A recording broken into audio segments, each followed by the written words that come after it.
தேவனுடைய பரிசுத்த நாமங்களுக்கு துதியான மகிமை உண்டாவதாக. தொடர்ந்தும் வார்த்தை மூலமாக, சத்தியத்தின் மூலமாக ஆண்டவர் உங்களை வழி நடத்துவாராக. ரோமர் 12ஆம் அதிகாரம் 2ஆம் வசனத்தை பார்த்தோம். நீங்கள் இந்த பிரபஞ்சத்துக்கு ஒத்த வேஷம் தெரியாமல், நேற்று பார்த்தோம், ஒத்த வேஷம் போராட்டங்கள்ல சேருகிற கூட்டங்களோட நாங்க யார் என்று புரிந்து கொள்ளாம நாங்க வேறு பிரிக்கப்பட்டவர்கள், நாங்க பரிசுத்தமாக்கப்பட்டவர்கள், தேவனுடைய ஆலயமாய் இருக்கிறவர்கள், பரிசுத்த ஆவியானவர் வாசம் பண்ணுகிறவர்கள் என்பதை அறியாம புரியாம உலகத்தோடு சேர்ந்து செய்கிற காரியங்களை பார்த்தோம். தொடர்ந்தும் ஒத்த வேஷம் தெரியாம உலகத்தோட சேர்ந்து போகாம தேவனுடைய நன்மையும் பிரியமும் பரிபூரண சித்தம் என்னதென்று பகுத்தறியத்தக்கதாக தேவனுடைய நன்மை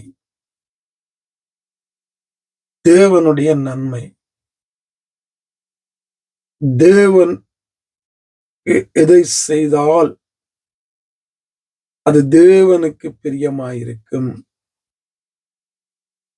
என்பதை அறிந்து புரிந்து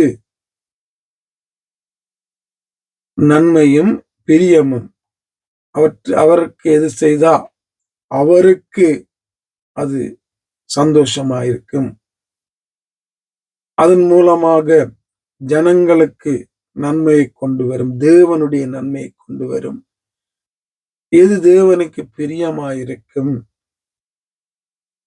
இது அவருடைய பரிபூரண சித்தம்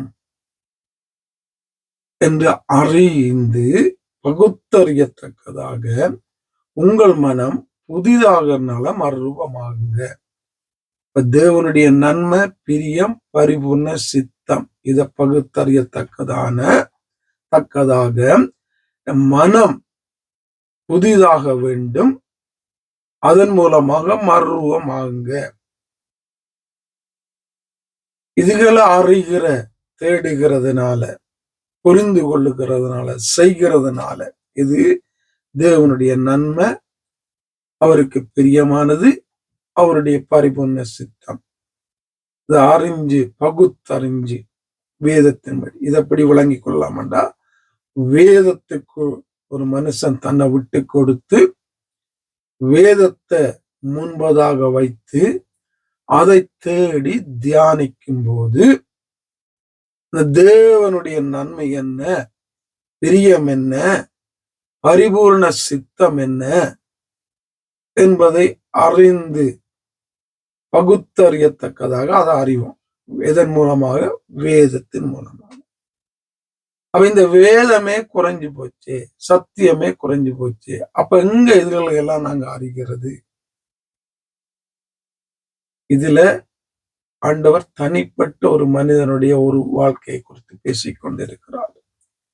தனிப்பட்ட ஒரு மனிதனுடைய ஒவ்வொருத்தருடைய வாழ்க்கையிலும் தேவனுடைய நன்மை என்ன, தேவன் விரும்புகிற நன்மை என்ன, தேவனுக்கு நாங்க எதை செய்தால் அதுல அவர் பிரியப்படுவாரு, அவருக்கு எது சந்தோஷமாயிருக்கும், பிரியமாயிருக்கும், விருப்பமாயிருக்கும், அவருடைய சித்தம் என்ன என்பதை பகுத்தறியணும்.